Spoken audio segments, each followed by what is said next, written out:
Well, this is hilarious. Some MAGA Republicans are desperately trying to revive the failed and unpopular Biden impeachment inquiry, even as we learned that their former star witness, who was recently indicted for lying to the FBI, was also paid $600,000 by a U.S. firm tied to Donald Trump the very same year he lied to the FBI.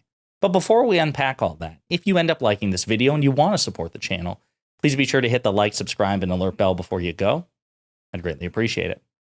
All right, friends, we haven't talked about the failed and unpopular and still technically ongoing impeachment inquiry into President Biden, because there have been other things occupying our time. But as a reminder, this thing is still technically going on. I will say before we dive into the meat of this, it's going so badly, however, that Democratic Congressman Eric Swalwell has effectively pronounced the Biden impeachment inquiry dead. It did seem to me like yesterday that it does seem to me like the impeachment undertaking is collapsing under its own weight. Even Troy Nehls, who is a Republican congressman who I think wants to impeach Biden, basically threw in the towel and says we don't have the votes. Is that your sense of where things stand? A coroner would pronounce it dead. Yeah, it's not going anywhere. They didn't prove anything. They don't have anything. They just don't accept Joe Biden as president. But the cul-de-sac that they're in is so interesting, right? Because the Marjorie Taylor Greenes and Matt Gaetz have promised that an impeachment vote is coming. Now they're saying they're going to make a criminal referral but not do impeachment. Like, how would you criminally refer somebody that you're not willing to impeach? The whole point of impeachment is that they committed a crime. So they're stuck, and it's because they don't have anything. They don't have anything. Also, it'd be fascinating to wonder, like, what crime exactly are they going to refer and who are they going to refer it against? They refer it to the Department of Justice, but who? They think Joe Biden committed a crime? Do they have any evidence of it? No, of course not. We're going to play some other clips, especially of James Comer, or Comer Pyle, as those of you in the comments like to call him, my favorite MAGA inquisitor of this entire impeachment effort. He's a guy who just embarrasses himself routinely in front of the American people every time he tries to make the case. As a reminder, Alexander Smirnov is basically one of the key witnesses, and I'll remind you where Republicans consistently said he was a key witness, a guy who was at one point a confidential human source that the FBI had worked with successfully in the past. And in 2020, he submitted unverified allegations. He said that he heard from a Ukrainian businessman that Joe and Hunter Biden were each paid $5 million to influence U.S. foreign policy to protect a corrupt Ukrainian energy company. The FBI had no proof of it, but they were obligated to make note of the unverified allegations. This is the FD 1023 form. Turns out that the source in question was an anti-Biden person named Alexander Smirnov, and he was recently indicted by the FBI for lying to them. And then we just found out that he was paid $600,000 in calendar year 2020, the same year he lied to the FBI about Joe and Hunter Biden. And that sum of money came to Alexander Smirnov from a firm associated with Donald Trump. An American company that paid the now indicted FBI informant Alexander Smirnov in 2020 is connected to a UK company owned by Trump business associates in Dubai, according to business filings and court documents. He's now accused of lying to the FBI about Hunter Biden and his father, President Joe Biden, alleging that they engaged in a bribery scheme, which we discussed. Republican lawmakers have repeatedly touted Smirnov as a reliable informant. We'll get to that. But back in 2020, Smirnov was paid $600,000 by a company called Economic Transformation Technologies, ETT. Prosecutors said that same year, Smirnov began lying to the FBI about the Bidens, according to the indictment.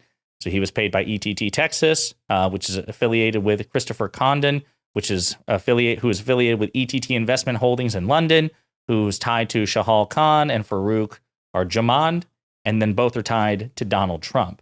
So that's interesting. I wonder if that raises the eyebrows and the red flags of, anti-corruption advocates on the right. The fact that, this person was paid $600,000 and there's a connection between him and Donald Trump, and he was paid that sum of money the very same year that he made lies, verifiable and potentially election and campaign damaging lies about Donald Trump's political rival. Fascinating stuff. Now, as a reminder, despite what Republicans will say now, they did say that the FD 1023 FBI form, which is full of lies, and Alexander Smirnov, the then unknown author of those dishonest allegations, Republicans said repeatedly that that was all key to their impeachment effort against the president. House Oversight Chairman James Comer says he and his colleagues plan to drop a bombshell. It's going to be Judgment Day tomorrow for the White House. You have the confidential FBI informant who's basically saying that Joe Biden took $5 million from Burisma. The informant was a highly valued human source for the FBI. A trusted, highly credible informant. A trusted, confidential informant. They had a credible source, one of their good sources. Their most credible paid FBI informant. We have determined that whistleblower is extremely credible. The details come from an FBI informant who is very trusted. A highly reliable informant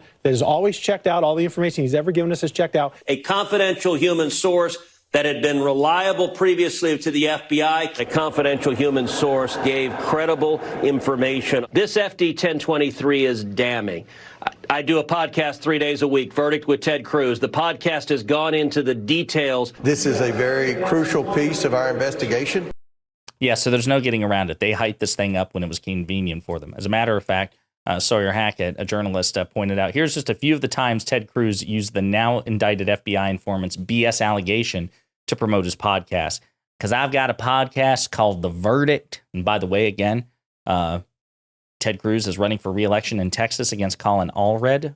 It's, at least on paper, it's the best competitive Senate race that Democrats have, which just goes to show how tough this election map is going to be for trying to keep or expand our majority in the Senate. So hopefully the outcome of this election will be to make Ted Cruz a full-time podcaster instead of a part-time senator. So with all that in mind, James Comer Pyle, the Grand Inquisitor of the Biden witch hunt, is still trying occasionally to prop it up, and he's also trying to dovetail it in with the recent special counsel Robert Hur, who investigated President Biden for mishandling or potentially mishandling classified documents, but ultimately chose not to pursue charges against the president. Now Comer is trying to hook that up to the Biden impeachment inquiry as some sort of life support. With respect to recordings, they said we don't need the recordings. Well, Richard Nixon didn't think the Watergate committee needed the recordings either. That's true. And it doesn't matter what they want. It's what the investigators want. And the reason we want it is because we've already proven this family was influence peddling. From Hur's report, we know that Joe Biden mishandled the documents because he was trying to get money. This is a greedy, entitled family. And we need to know exactly which documents. Of course, he's not talking about the Trump family, which handles that appellation, or that appellation applies to them infinitely greater. But again, he's doing anything. He's just throwing anything at the wall in desperate hopes that it sticks. Here's another clip in which, again, he tries to keep the Biden impeachment effort alive. Once we want to know which specific documents pertaining to Ukraine and Russia did Joe Biden, in fact, mishandle. We want to see if those documents match some that we've seen in correspondence between Hunter Biden and some of these shady oligarchs who were wiring millions of dollars. So this is of the utmost importance to our investigation. It's of the utmost importance to our national security. And I think every American deserves the answers. So again, I mean, he's so desperate. It's so transparent. But again, the American people aren't having it. There's very little support for the impeachment inquiry, let alone a full-blown impeachment. There's less support for it by far than any of the impeachment efforts against Donald Trump. So Republicans have failed in their mission, to say nothing of the substance of the matter.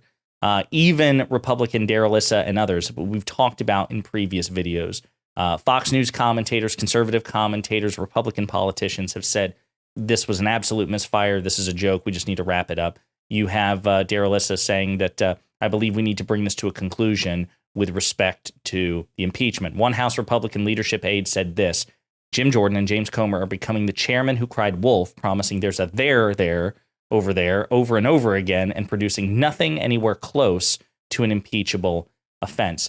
Folks, it's embarrassing. This has been the Republican Party's primary legislative concentration. This is the thing that they've been focused on since they took over the majority of the House of Representatives back in January 2023. They have nothing to show for it. Public opinion is not on their side, and they've been embarrassed time and time again.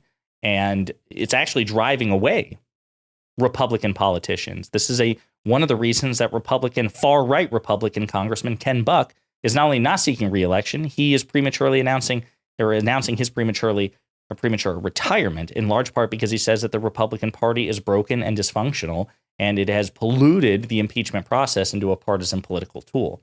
But yeah, this is an absolute joke. Again, deserves nothing but your contempt and disdain. James Comer and Jim Jordan and other MAGA Republicans who don't vociferously condemn this impeachment inquiry should be publicly ridiculed and mocked from now until the end of time. And hopefully we will see more of that as time goes on until they shut this down in shame. Let me know what you think in the comments.